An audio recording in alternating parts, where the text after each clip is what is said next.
Hi there, my name is Andy Milner and I am the band director at Paintsville Independent Schools in Paintsville, Kentucky.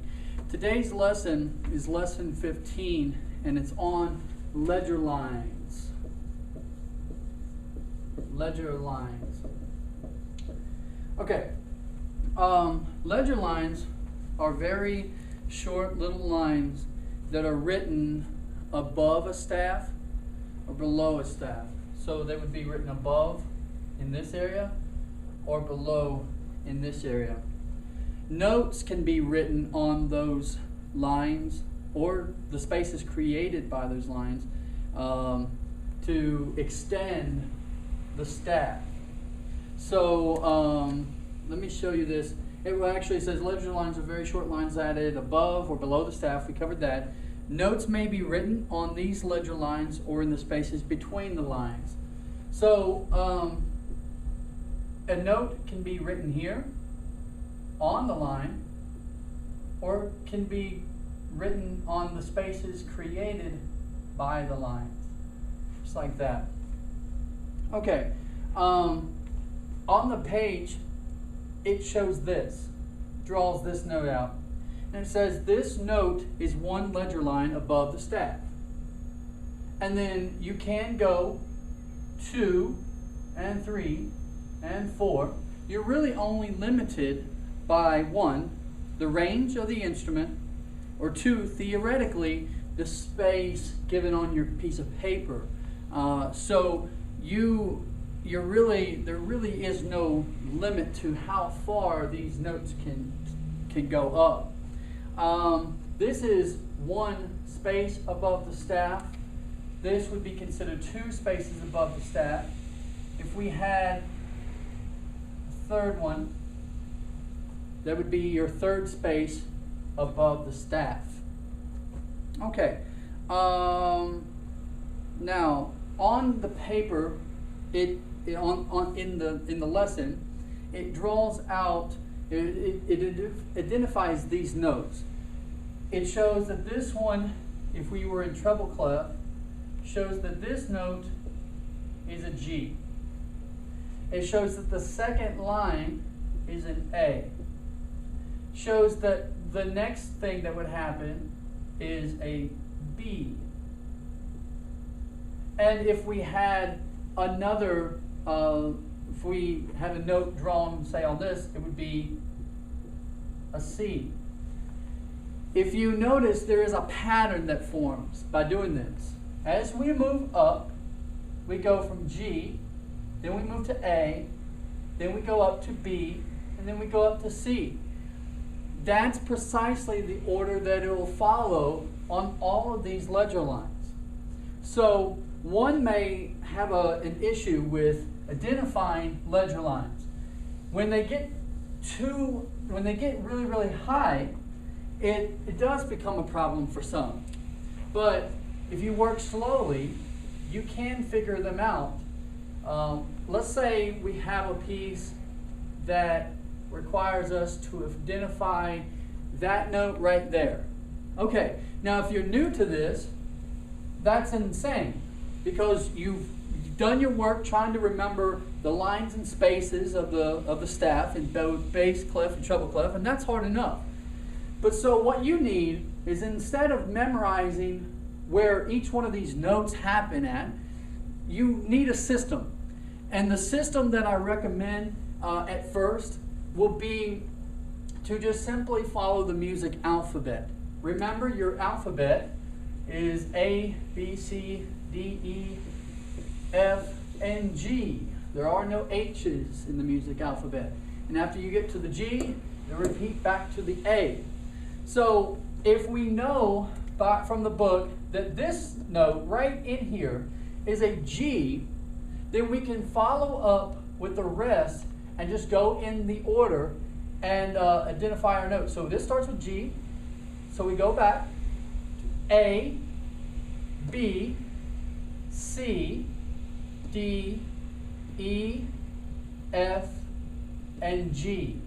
That note would be identified as G.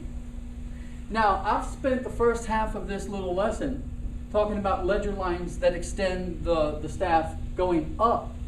But it is exactly the same, well, I mean, it is exactly the opposite, rather, than if you have a note going down below the staff. Let's say we have to identify a note that's all the way down there. Okay, so if, let's say that we didn't look at our book. We didn't know that this note right here was a D. We're trying to figure that out. We didn't know that it was a D. If you looked in the book, it would have told you that. But let's say you don't know what it is. Well, you can deduct what these notes are by looking at the order of the notes on the staff. If you know, if you've memorized your notes, you should know that this line right here is an E. Every good boy deserves fudge. And you should also know that these spaces are F, A, C, E. So as we move up, as we've identified these notes on the lines and on the spaces, we should be able to figure out that there's actually a pattern that happens as we move up from the bottom to the top. So when we start here, we've got an E. We move up to the next space, which is F, and then G, A, B, C, D, E, F, and we already know by these previous exercises that this space right here would be a G, all right? And that would create your first ledger note. All right, now it's exactly the opposite as we move backwards. If we start here and we know these notes, F, E, D, C, B, A, G, F, E. Take a look. That's the same thing as this music alphabet, just moving backwards. So the note that comes before E is D. So this note right here, this little space, that would be a D. And then we have to move backwards. This line becomes a C. This next space is a B. The next line is an A. All right? This next space is a G. The next line is an F. The next space is an E. And finally, the note that we needed to identify is a D. All right? That's how you work it. Usually when you're reading notes, you will not see ledger lines that are really that far above the staff. Usually when you are reading notes on a page, you will not encounter ledger lines that high up on the staff unless you're doing music theory. Many flute players and piccolo players do play, though, with these type of notes on a staff, and they are common for them. But other than that, it's one of those things that even I would take a look at and take just a quick second to figure out what these notes actually are. So don't feel so bad if you're having a little bit of trouble at first identifying these ledger lines. Just take your time, and as long as you understand the system, then you can figure out virtually any note that's on this page, that's on the page that you have. Okay, the student assignment portion of this lesson says, what are the letter names of the first four notes above the, and they draw a treble clef staff. Well, it's fairly easy. First four notes, remember, we have a G. Your next thing would be one ledger line above. That would be an A.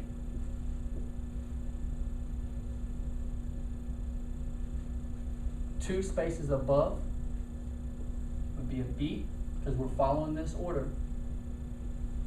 And two ledger lines above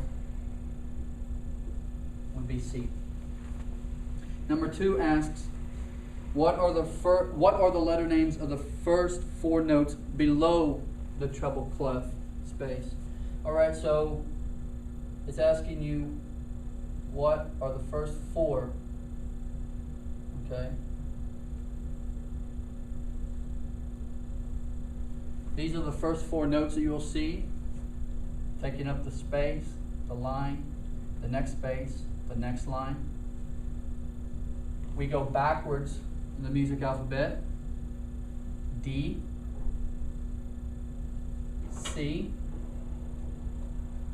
B, and A. Now, I haven't talked too much about the bass clef, but because essentially the bass clef works exactly the same way. Remember, the system for remembering the lines different. G, B, D, F, A, and your spaces A, C, E, G. As long as we know that, we have really what it takes to figure out what the first lines and spaces are. So it's asking you what this is, what this is, that one, and that. All we have to do is follow the music alphabet. So after A comes B, after B comes C, after C comes D, then we move up to E. On number 4, it's asking you what are the lines, what are the first four letter names of, what are the letter names of the first four notes below the bass clef? So it's asking you what these notes are in bass clef.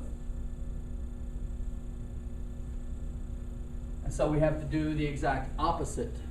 We start with our lower note here, G. Remember, we have to move backwards. So this is F. Then we move to E, then to D, then to C. All right, that pretty much wraps up lesson 15, and I'll see you next time.